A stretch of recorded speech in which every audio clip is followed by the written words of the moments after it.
Vanessa Chamberlain will be played by all right. Anna Stewart. I'll see you in about 20 minutes. I can't talk right now. Bye. If that was Joe Bradley you were talking to, you didn't have to cut your conversation short. I already know that you are all as close as you ever were and that everything else was just window dressing for my benefit. Diane, I don't know what you're talking Please don't waste your breath, Vanessa. I went through all of this earlier with Joe, and I have no intention of having my intelligence insulted by having to go through it all again with you and your father. Frankly, I think the three of you deserve each other. I'm going out for an appointment now. Daddy, I'll see you later. No, I'll come along with you, darling. No, I want to talk to you, Henry. Daddy, you don't have to take orders from Diane. You can see her at your own convenience. No, I might as well get it over with now, dear. You run along so you won't be late.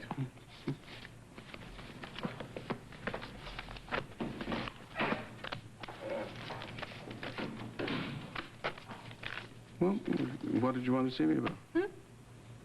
Oh, yes.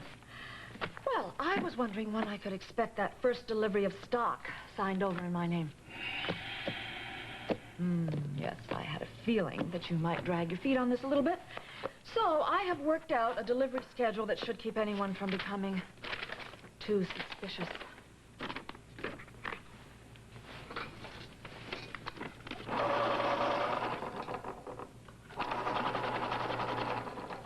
You must be mad. Must I? Well, according to this schedule, I'd be totally divested of my interest in this company inside of 3 years. Oh, yes, I know. I tried to work it out so that you'd be completely powerless long before that, but I couldn't manage it. I'm sorry. Oh, well, you must know what Alan would think if he knew what you were trying to force me to do. I really don't think that we need to go through all that, do we, Henry? I know that you would never dream of telling Alan. However, if you should be so foolish, I would simply be forced to take Vanessa to lunch, tell her all about her half-brother, Sean Ryan, who could show up at any minute now and claim half of Vanessa's expected inheritance. But Alan would find out. He couldn't help but notice if you started controlling this much of the company's stock. Alan is very preoccupied these days, in case you hadn't noticed. Besides, that's an area of the company that he's always left to me. He trusts me implicitly. Well, that was his big mistake. He should have looked into your background. Then he would have found out about that fraudulent deal you were involved in San Diego that sent your poor employer to prison. I don't know what you're talking about.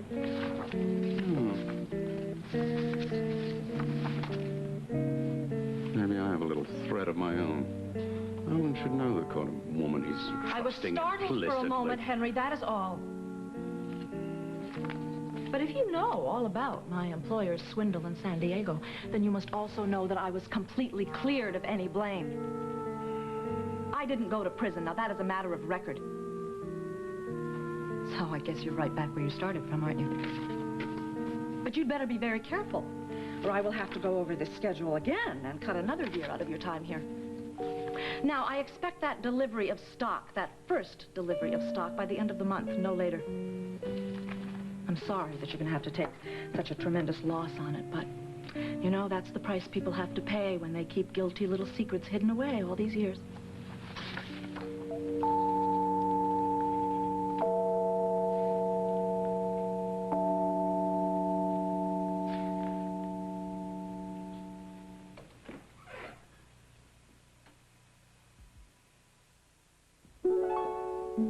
We'll continue with part 2 of The Guiding Light in a moment. Jackie, come on. I want you to go home now and forget all about that. I wish I could. I just keep seeing it. Don't worry, I will take care of it. Oh, and listen, when you get home, tell Justin to call me tonight. I'll probably be at Kira's. I'll tell him. Thank you. Take care. Ross, hello, Jackie. Oh. What are you doing here? I was here to see Sarah. How's Hope doing? Fine. She left the hospital. I'm going to go over and see her in a little bit. Oh, well, give her my best, will you? Yeah, well. Take care of yourself, Jackie. Hello. Hi. There's something bothering her? Oh, I'm sure she's still worried about Philip. Yeah, well, I'm sure that they're going to be worried about him until they decide they can tell him the truth. Say, how are you coming on that, getting those stocks out of the market of Amanda's? Well, I still haven't got it all done yet, Mike, but I am planning to repay all the money that I borrowed from Amanda to buy those stocks, and I'm still going to send you all the accounting on it, too. Yeah, well, the reason I asked, I'm not trusting you or anything like that, but the reason I asked is that Ben and Jennifer had asked me about it at a party at Ed's the other night, and I told them that you'd come to me on your own and explain what the Springfield Investment Company is all about, and I did that to give you a chance to make things right. Thank you, Mike. You stuck your neck out for me. I'm not about to let you down. I didn't think you would. I want to go talk to Ed a little. Let's see you later. Yeah. Oh, Katie. Hi. Hi. Listen, I haven't had a chance to talk to you since that unfortunate business with Andy Norris. I want you to know I understand what you must have gone through. I'm sorry about it. Thank you, Ross. I appreciate that. I wish there was something I could actually do, but time is the only remedy for these things, I guess. Anyway, you keep your spirits up. Talk to you soon. Fine. Katie? Yeah, How you doing? I'm fine. I just had a bit of a chat with Ross. He seemed very kind and understanding about everything that went down with Andy. It's like someone I never talked to before. Yeah, I've noticed that in him myself. I think it's because he's going with a new girl. Oh. And I think she's responsible for it. Good for him. Say, Katie, Yeah. Mike and I will be down in the cafeteria having some coffee if anybody needs me, okay? Sure.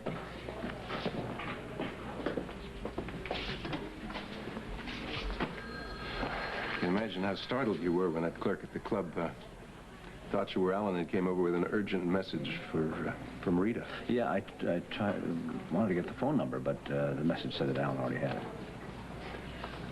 Mike, I can't help wondering if there's still something going on there. Now, Alan told me that he didn't know why Rita wanted her whereabouts kept secret. I don't know what I believe at this point. But I'm going to try not to let my feelings for him make things any harder on Hope than they already are. And that's certainly not easy. Oh. I got here as quickly as I could. Did Diane walk on you while we were talking on the phone? Yes, that's why I had to hang up so abruptly. She gave Daddy and I the same song and dance she obviously gave you this morning, so I guess there's no point in keeping up pretenses any longer. Oh, there's a word for women like Diane, but I won't use it in front of you. This should make you work all the harder to get information on her past to help us get rid of her once and for all. I've already sworn to myself to do exactly that. Even if it means going to San Diego and Omaha and St. Paul all by myself. You know, I'd love to see how she'd react with someone else in the driver's seat.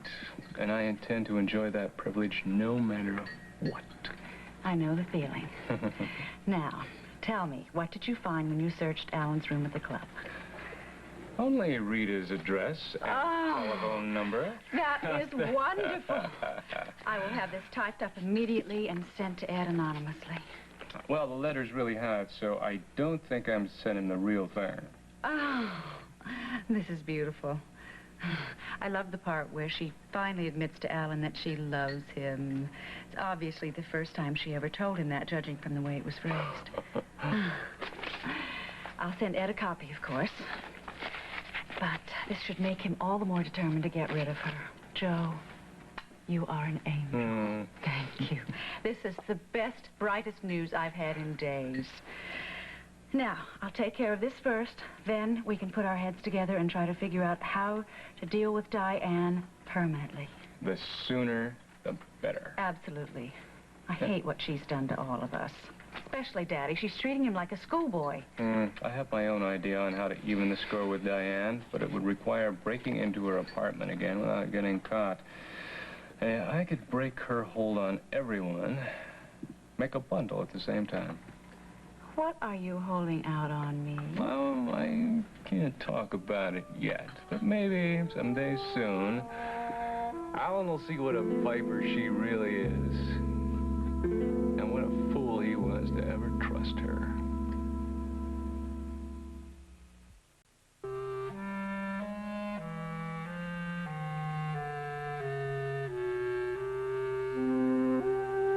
What happens if my suspicions about your involvement with Roger Thorpe prove to be true and they finally come out? That would crush Hope, and you know it would. When you've lived the kind of life you've lived all these years, it's not easy to do a total turnaround in the past, not come back and haunt you. Or maybe you're one of those people who can't really change because their past won't allow them to. Well, Alan Michael tucked away in his beautiful new nursery, and I think he's finally nodding off to sleep. Yeah, I thought I'd better leave him to you. I was having so much fun. I would never have allowed him to go to sleep.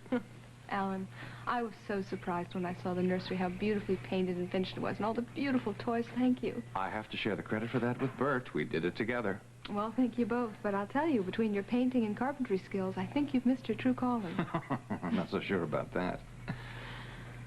I have to tell you how much I love watching you with our son. You handle him so naturally. I'm still terrified every time I pick him up. I think that will pass. I hope so. I want to spend as much time with both of you as you'll allow. Alan, I really meant what I said at the hospital after Alan Michael was born. I mean, any time you want to spend here with him, please do. Thank you. I ran into Emily on the way out here, and she asked me if you might be staying for lunch. That's up to you. Well, I really think you ought to, because I'm going to give Alan Michael his first bath in his new home this afternoon, and I think you ought to see how it's done. Well, I hope I'm better at that than I was at changing his diaper. I know. If your business associates could have seen you fumbling with that needle, they'd look at you in a different light, Alan. It feels so good to laugh with you again. I've missed that. I have too. Looks as if our son is already bringing us closer together again on his first day at home. I'll go tell Emily you'll stay for lunch. Dr. Ed Bauer? I'll take it. He's not in right now. Can I sign for it? Sure, you got it. There's no return address. From this secret admirer of his. Got him two gifts and roses in one day. Really? Who was it? Nobody knows. Dr. Barrow just reads the card and smiles and doesn't say anything else. Hi, Katie. Hi. Hello. Hello, Sarah. Sarah, I'm sorry I'm a little late for our appointment, but I stopped by to pick up Barbara because we're going to have lunch later. And then I'm going to meet Vanessa because we're going to discuss her plans. Barbara, why don't I look for you here or in the cafeteria after I finish with Sarah? That'll be fine. Don't you worry about me now. Okay. All right. Katie. Good to see you. How are you? Well, I have been so busy getting the house ready to close out so I can go to Switzerland, and you and Henry Chamberlain and Bert and Trish have all kept me all so busy that I don't know how I'm doing. Oh, it's the best way to be. Really. I suppose you heard Trish stop when she was talking about Vanessa. Well, that's because, you see, they're going to the Copper Lantern, and they're going to, well, they're going to talk about the change of the plans and about hiring a lot of new people, and, well, Trish has really been very kind to me. I mean, she's done everything possible to make it as easy as she could. I heard her divorce went well. Katie, you know, you're the one person that I'm really concerned about. Look, you're young. You have your whole life ahead of you. I don't want you to spend one precious moment of that time grieving over Andrew or what's happened to him. Well, I'm doing my best not to, but I have a lot of feelings tied up there, you know? Mm-hmm. I got a letter from Andrew yesterday, and I wanted to share it with you. I really do think it's something you should read. Barbara, hello, how are you? Hello, Henry. Oh, Katie, Derek told me that Mike was coming over here to see Hope before she was discharged. Do you know where I might find him? Well, Hope left early, and Dr. Bauer and Mike are in the cafeteria. Oh, good, thank you. Barbara, I only have to see him for a minute. Would you care to have some coffee with me? Well, thank you. I'd like that very much. Oh, Barbara, yes? one thing. Would you give Dr. Bauer this? Oh, yes, I'd be glad to. And when I come up to meet Trish, I'll pick up the letter. Thank you.